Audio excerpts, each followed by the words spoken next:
Okay, here's the stuff from all those chips. You know, the IC chips that had their legs dissolved off in AP solution. Then they went through my foundry and were oxidized, ash totally. Then they went through my blender and were pulverized into a powder. Then they went through a sieve, and all the big pieces of metal were sieved out.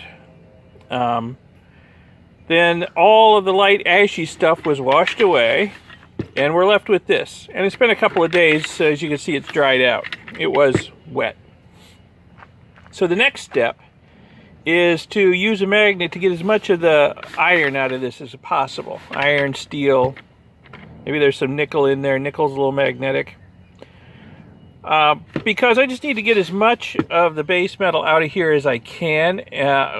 The next step after this is going to be, you know, panning it down to a lower volume and then extracting the rest of the base metals with nitric acid. Well, I want to get as much base metal out first as I can, just so I don't have to waste a lot of acid and time. So the iron's easy because a magnet will collect it. So I'll show you how I do that. Let me set up my tripod and show you how I do that. Okay, so now it's time to get the iron out of this stuff. There's going to be a lot of little iron and steel bits in here, and I just want to get it out. So I'm going to dump this in this big gold pan. Don't worry, you don't have to work in a gold pan to do this. I just happen to have a lot of gold pans. You can use whatever bowl or bucket or pan you've got laying around. It'll work. I just need to spread this out so it's a fairly thin layer so that this magnet will pick up the iron out of it. And you don't need to have a special gold panner's magnet like this. You can just use any strong magnet. Put it in a plastic bag so that you can get the material off the magnet, because it'll stick really well and you'll have a hard time picking it off. Just put it in a plastic bag and you can pull the bag away from the magnet and the stuff will fall off. This one here, you know, you could use an old stereo speaker magnet, or you could use a hard drive magnet, whatever you can find. This one here, basically you pull this lever back and it pulls the magnet away from the face and stuff falls off. So that's how this one works. It's really easy and convenient. And these are pretty cheap. You can buy them online pretty cheap. So what I'm going to do is I'm going to run this through here, and I can hear, I don't know if it's going through on the audio, I can hear the iron jumping up onto the magnet. Look at that. There's a lot of iron in there. Now you can do this wet or you can do it dry. This stuff happens to be dry because it's been sitting around a couple days since I washed the ashes out of it. I'm going to dump the iron off over here into another pan, and I'll show you why later. And just keep pulling iron out of this until I'm really not getting much anymore. Now when you do this, you're going to drag up some of the other material. I don't know if that shows up on there, but there's a little bit of the other stuff drug up with the iron. I think doing it dry, you get less of the other stuff, because it will pull up some of the gold and other things with the iron. I think doing it dry, I get less of that. I mean, it's hard to tell. It's hard to tell, really. But there's a lot of iron in there. Wow. Those chips had a lot of iron, steel, nickel parts.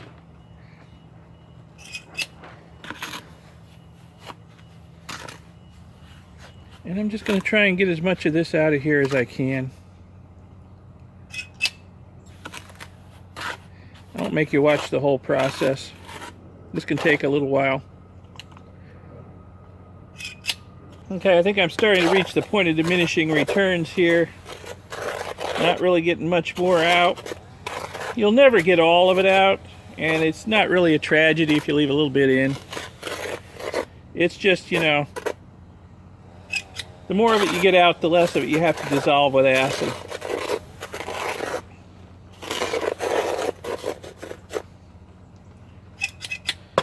So, this stuff here now, as you can see by the white stuff in there, I've drugged some of the other material over with the iron.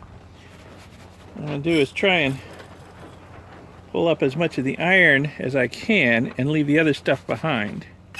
I'll put that back in that bucket.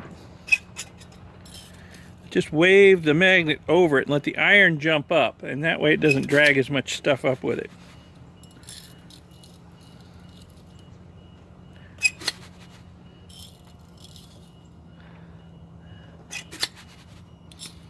And then once I get all the iron out of this pan, I'll dump what's left back in the big pan. Try and shake off whatever's not iron. Hopefully we're not going to lose too much gold.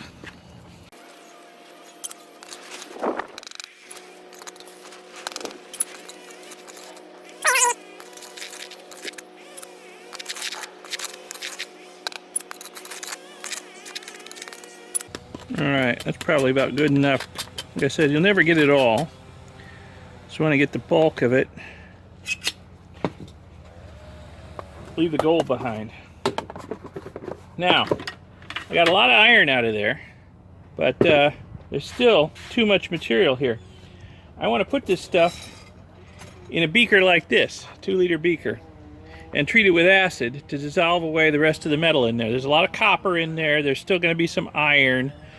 And, well, the problem is if I put all this in the beaker, it's going to fill it up to about here. The stuff at the bottom really isn't going to get exposed to fresh acid much. It's on the stuff at the top. I mean, I can stir it and stir it and stir it.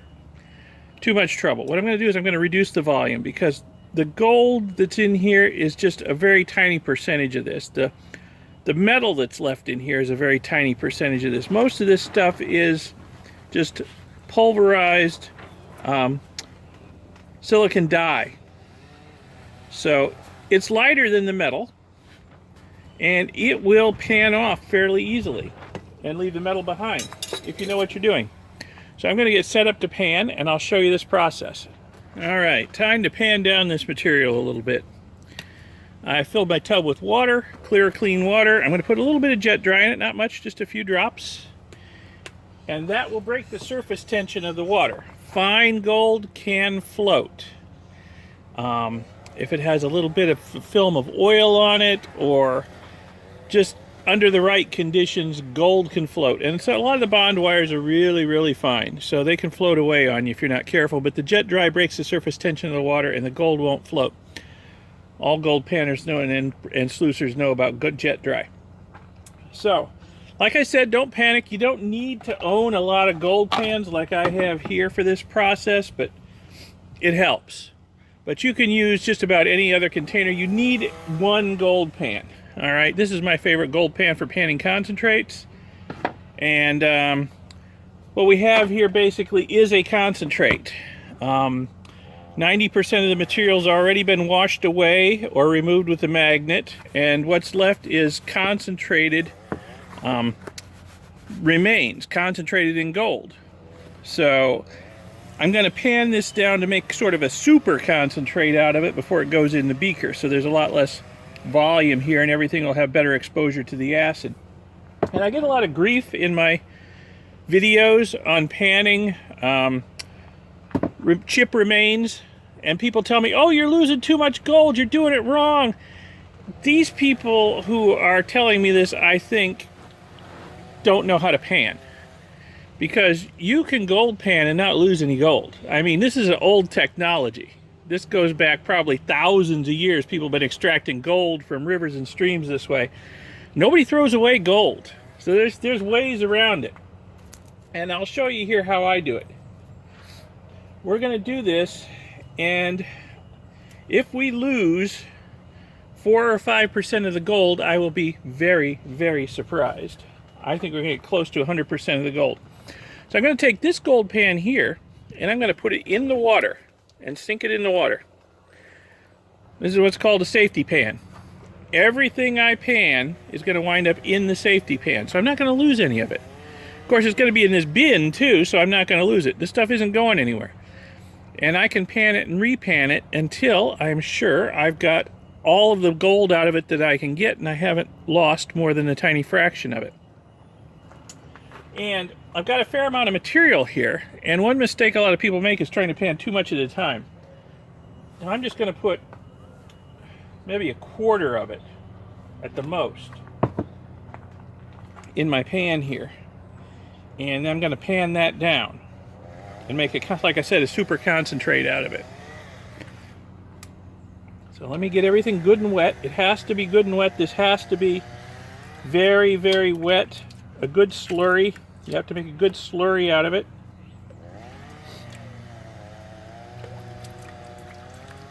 And then you agitate the pan, and the agitation fluidizes the slurry. And when the slurry is fluidized, the heavy stuff in it can sink to the bottom. And the pan has a corner here. You want to try and tilt the pan a little bit so that all the heavy stuff sinks down into this corner. And what I'm going to do now is I'm going to wash the stuff off the top, which should be all the light stuff that I don't want, I don't care about. And I'm just going to wash it off, and I'm going to wash it across these riffles. And any heavy stuff that isn't down there is going to get caught in these riffles. It's going to go down in here. So I'm not going to lose the heavy stuff. So I'm just going to wash it off gently. Just with a little bit of a action like this. Just sort of dip the pan in and out. Like so. And everything's going into my safety pan down there. And then after doing that for a bit, re-agitate it. This is called classifying or stratifying. You're stratifying the material. You're getting all the heavy stuff at the bottom and the light stuff on top. And when you stop agitating it, it freezes. It's no longer fluidized and everything's stuck in place. The heavy stuff should be on the bottom. So I'm just going to sort of wash the stuff off the top.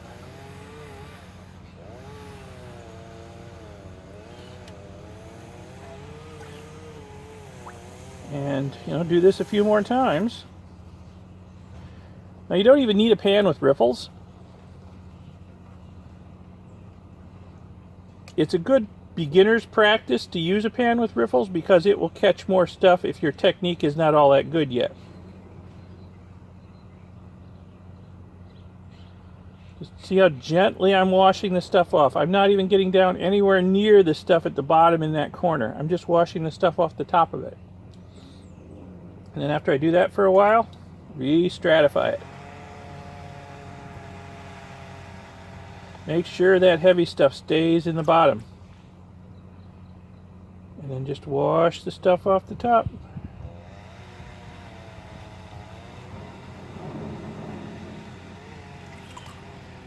And just keep this up. I'm going to try and reduce the volume of this by quite a bit.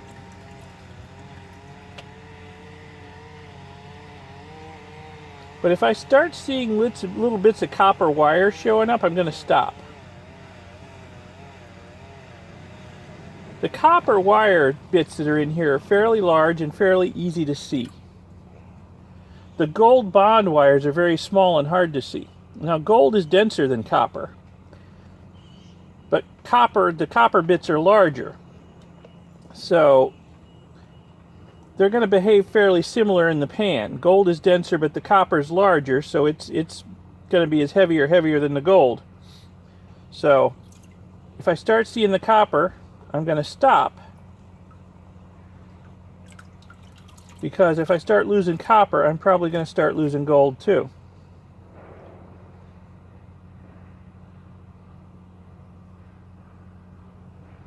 There, I'm starting to see some copper wires. It's probably not showing up on the camera because the lighting is not great, but there's some copper wire poking out here. So I'm going to stop and re-stratify it. Make sure I get that down at the bottom. And then wash a little more off. Of course, everything's going into the safety pan, so even if some stuff did sneak past me, it's right down there in that other gold pan. And I'll pan all this stuff out again at the end and make sure I've got it. Okay, that's about as far as I'm going to go. I have probably reduced that by a factor of, I don't know, 2/3 to 3/4. So that's pretty good. But I'm going to take this and I'm going to stop at this point and I'm going to pour it into this other pan. Like I said, you don't necessarily need a gold pan. You can use any kind of receptacle. Let me wash the rest of this stuff out of here.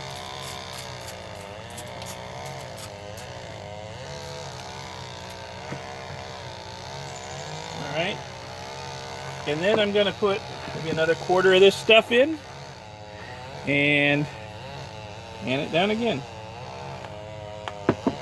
and just keep going until I get all that stuff panned down to about that state. Now, I won't make you watch all of it, it's pretty repetitive. I'll be back. Okay, I'm done.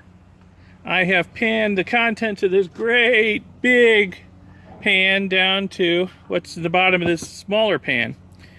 So I've reduced it by probably 4, maybe 5 times the volume, but it's still too much for that beaker. But before I pan any more out of this, what I'm going to do is I'm going to pan out the contents of the safety pan and make sure I didn't lose anything. It looks like there's mostly just light stuff in here, but I wouldn't be surprised if a little bit of gold and copper snuck past me. So I will just do the same process I did before, and I will pan this out.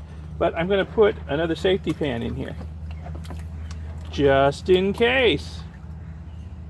We don't want to lose any gold at all. So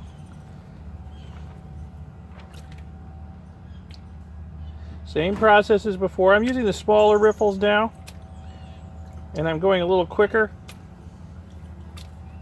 because there's not going to be nearly so much metal in here, and I'm sure the stratification's working. It's down in the corner, so I'm going to pan off this light stuff fairly quickly. But hey, it's going into a safety pan.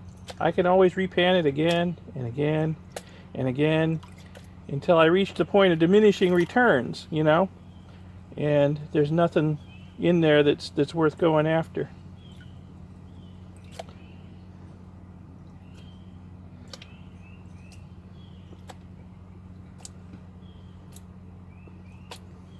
So I won't make you watch this, I'll show you the results. Okay, after panning down all that material in the safety pan, this little crescent up here has some metal in it. I can see some copper wires. I'm sure there's going to be some gold bond wires in there. So I'm going to rinse this stuff into my super concentrate pan over here, and then try and reduce the volume some more. But so, you know, this versus this, that's what I lost. But I didn't really lose it because it went into my safety pan. You see, if you know what you're doing when you're panning, you don't lose gold. You don't lose it at all. You always pan into a safety pan. And if you're sluicing, I have a mini sluice too, which I could have set up, mini recirculating sluice. You know, the tailings from the sluice go into a bucket, and I can rerun them over and over again until I'm sure I've got all the metal out of it. So, you know, there's ways to do this without losing metal. Guys who say that panning doesn't work, well, they don't know how to pan. That's all I can say. Anyway, I'm going to wash this into there. I'm going to put the super concentrate back into my favorite panning pan, and I am going to try and reduce the volume some more, of course, into a safety pan, so I don't lose any of the gold. All right, I'm ready to try and concentrate my super concentrate a little bit more. There's just a bit too much stuff here. It's going to be too thick in the bottom of the beaker. Everything's not going to get good exposure to the acids I need to treat it with. So I'm going to reduce it. As you can see, the white stuff coming to the top as I agitate it, the white stuff is the silicon dye gravel, and that's the light stuff I want to get rid of. It's useless. So I'll just pan off as much of that as I can. I'm not going to be real aggressive because this is a really good concentrate now. There's a lot of metal in here. I want to make sure I'm just taking the stuff off the top. But of course, when I'm done, I will repan the contents of the safety pan and just make sure I get it all back in the concentrate. And I'll show you when I'm done. Now, that's about as far as I want to go. I've gotten rid of most of the light stuff. So there's still some there. Getting rid of all of it going to be tough without losing some of the metal in there, and with some of the metal will go some of the gold. So that's pretty good. This is a really great reduction of the concentrate to something that I can work with, that I can leach the base metals out of it with a nitric acid boil. So that's good. This is going to work.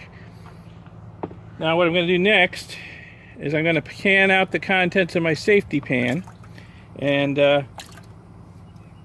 get the stuff that snuck out of this panning operation, capture it, and put it back in with the super concentrate. And I'll show you that when it's done. Okay, I just panned out the contents of the safety pan, and this little crescent up here has a fair amount of copper wires in it. I can see them, and if I get my loop out, I can see some gold bond wires in there too. And I'm not surprised some of the metal snuck past me because I am panning a super concentrate here. So it's hard to get a lot of the light stuff off without losing some of the good stuff. So I'm going to add this stuff back to my super concentrate, and then we're ready to go to the next step. Okay, I just stratified the material, the super concentrate material in the pan here, and then walked it down. And if you see this light colored crescent up here, that's all gold. That's the gold bond wires, and just behind them there's a lot of copper. But that's all gold up in there. Alright, I've washed my super concentrate out of the pan and into this 2-liter beaker. And this is just what I wanted. The concentrate barely covers the bottom of the beaker. You know, it's only a couple millimeters thick at most at the bottom. So it's going to have good exposure to the acids. Now I did my panning in tap water over here. But what I've done is I've rinsed this stuff a couple of times with distilled water now to get the chloride out. Because I'm gonna treat this with dilute nitric acid now to dissolve the rest of the base metals in here, the nickel, copper, iron that's in here. And if there's chloride in here, it'll make a weak aqua regia. I kind of doubt any of the gold will get dissolved because there's so much base metal in here still, but it's better safe than sorry. So I rinsed it. So the next step is a boil with dilute nitric acid to dissolve all the base metal. And I'll show you that when it's going.